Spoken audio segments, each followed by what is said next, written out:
नमस्कार, मेरा नाम अभिजीत है। आप न्यूज फॉर नेशन देख रहे हैं। बीते दिन मुख्यमंत्री आवास पर एनडीए की बड़ी बैठक बुलाई गई, जिसमें एनडीए के तमाम घटक दल मौजूद रहा।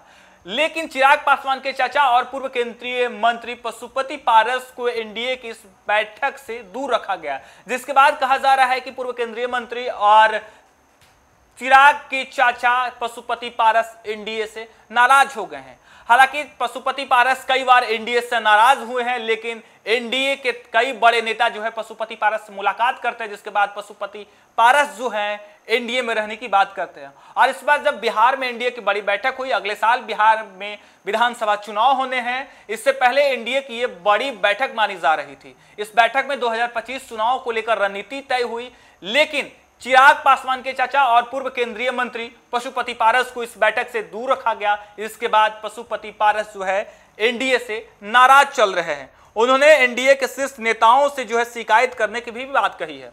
मुख्यमंत्री आवास पर आयोजित हुई एनडीए की बैठक में पशुपति पारस की रालोसपा को न्योता न मिलने से पार्टी नाराज है।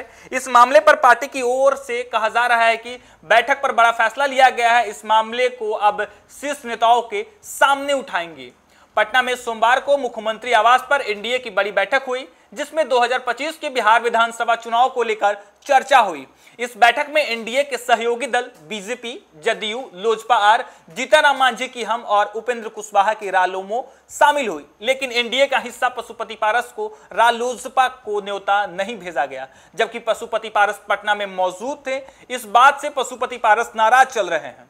अब इस मामले की शिकायत बीजेपी के शीर्ष नेता यानी पीएम नरेंद्र मोदी और गृह मंत्री अमित शाह से करेंगे।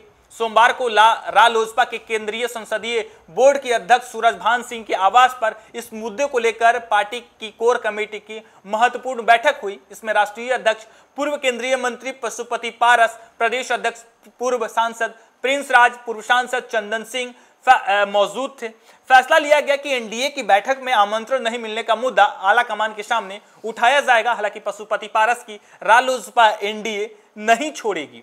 बैठक के बाद राष्ट्रीय प्रवक्ता श्रवण कुमार अग्रवाल ने बैठक में नहीं बुलाने के फैसले को दुखद बताया। कहा कि इसके बाद भी पार्टी ने एनडीए में बने रहने का निर्णय लिया है, मगर हम छठ पूजा के बाद सभी 243 विधानसभा सीटों पर संगठन को मजबूत बनाने की योजना पर काम शुरू करेंगे। पार्टी ने नवंबर में पटना में पार्टी का विशाल कार्यकर्ता सम्मेलन का भी निर्णय लिया है। संगठन का पंचायत स्तर तक विस्तार किया जाएगा। हर जिला एवं प्रखंड में कार्यकर्ता सम्मेलन होगा। साथ ही बूथ स्तर पर भी मजबूत कमेटी बनाई जाएगी। वहीं जदयू सूत्रों का कहना है कि रालोसपा राष्ट्रीय स्तर पर एनडीए का हिस्सा है, लेकिन बिहार में सरकार चल रही एनडीए में 5 पार्टी ही शामिल है।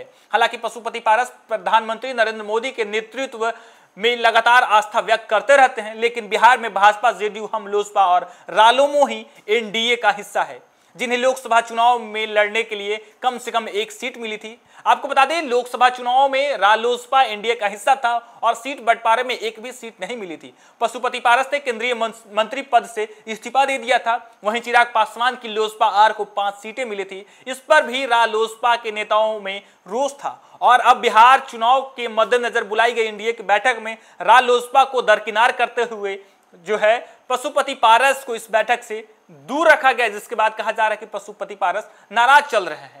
बीते दिन ही बंगला विवाद भी शुरू हुआ है। पशुपति पारस बैकफुट पर नजर आए। बिहार सरकार के भवन निर्माण विभाग ने पशुपति पारस को कार्यालय के तौर पर दिए गए बंगले को खाली करने का निर्देश दिया है। विभाग के अधिकारी का कहना है कि 7 दिनों में बंगला खाली नहीं किया गया तो बलपूर्वक बंगला खाली करवाया जाएगा। दरअसल ये बंगला चिराग पासवान को आवंटित कर दिया गया है। मुख्यमंत्री नीतीश कुमार की अध्यक्षता में हुई एनडीए की मीटिंग में बिहार चुनाव में जो है 2025 सीट जीतने का लक्ष्य रखा गया। सीएम ने कहा कि 18 साल के ऊपर के वोटर को बिहार और सरकार की आज की नीतियों के बारे में बताना है, उन्हें अवगत कराना है कि बिहार सरकार क्या कुछ कर रही है और 2005 से पहले बिहार की जो है हालात कैसे थी। वैसे में बिहार में विकास के काम हो रहे। नीतीश कुमार जो है लगातार बिहार में विकास की बात करते हैं, महिलाओं की जो है बढ़ावे की बात करते हैं, नारी सशक्तिकरण की बात करते हैं, उद्योग की बात करते हैं, रोजगार की बात करते हैं, शिक्षा की बात करते हैं। वैसे में नीतीश कुमार ने एनडीए की बैठक में जो है बड़ी जिम्मेदारी दी है तमाम नेताओं को, तमाम कार्यकर्ताओं को, तमाम जिला अधिकारियों को जो है वो कहते हैं कि 2005 से पहले बिहार की क्या स्थिति थी ये बिहार वासियों को बताना होगा। खासकर 18 वर्ष से जो ऊपर के जो लड़के हैं, जो युवा हैं, उनको बताना चाहिए, उनको पता होना चाहिए कि बिहार अब कैसा है और तब कैसा था। वैसे में नीतीश कुमार की अध्यक्षता में एनडीए की बड़ी बैठक होती है, जिसमें पूर्व केंद्रीय मंत्री पशुपति पारस को इस बैठक से दूर रखा जाता है, जिसके बाद पशुपति पारस भी शाम में बैठक करते हैं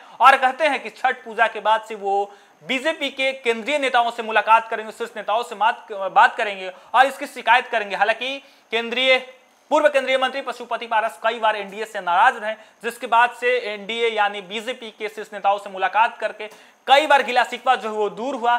अब एक बार फिर से जब एनडीए का जो बड़ी बैठक हुई 2025 में विधानसभा चुनाव हो रहे हैं, फिलहाल बिहार के 4 विधानसभाओं के लिए जो है 4 सीटों पे उपचुनाव हो रहे हैं और इसी बीच एनडीए की बड़ी बैठक होती है और पशुपति पारस को दूर रखा जाता है इस बैठक से। हालांकि जदयू का कहना है कि बिहार में सिर्फ जो गठबंधन में शामिल है वही दल जो है वो इस बैठक में शामिल थे। फिलहाल पशुपति पारस की रालोसपा जो है बिहार के गठबंधन में, बिहार के एनडीए गठबंधन में शामिल नहीं है, वो केंद्रीय गठबंधन में शामिल है, इसलिए उसे इस बैठक से दूर रखा गया। हालांकि पशुपति पारस इन दिनों राजनीतिक हाशिए पर चल रहे हैं। केंद्रीय मंत्री पद से इस्तीफा देने के बाद से लगातार वो एनडीए से नाराज चल रहे थे, लेकिन एनडीए के शीर्ष नेताओं से मुलाकात के बाद पशुपति पारस को मनाने की कोशिश की जाती है। हालांकि लोकसभा चुनाव में पशुपति पारस को एक भी सीट नहीं मिलती है, उनकी पार्टी को एक भी सीट नहीं मिलती है और पशुपति पारस जो है उसके बाद एनडीए से नाराज रहते हैं। कई बार उन्होंने बिहार विधानसभा चुनाव को लेकर भी चर्चा की। उन्होंने कहा कि 2025 चुनाव में वो अकेले चुनाव लड़ेंगे, जिसके बाद से केंद्रीय मंत्री बीजेपी के शीर्ष नेता मुलाकात करते हैं, इसके बाद फिर से पशुपति पारस एनडीए का हिस्सा हो जाते हैं। अब ऐसे में कहा जा रहा है पशुपति पारस की पार्टी की तरफ से कि हम शीर्ष नेताओं से इसकी शिकायत करेंगे, लेकिन हम अभी भी एनडीए का हिस्सा है। फिलहाल के लिए इतना ही। आप देखते रहिए न्यूज़ फॉर नेशन।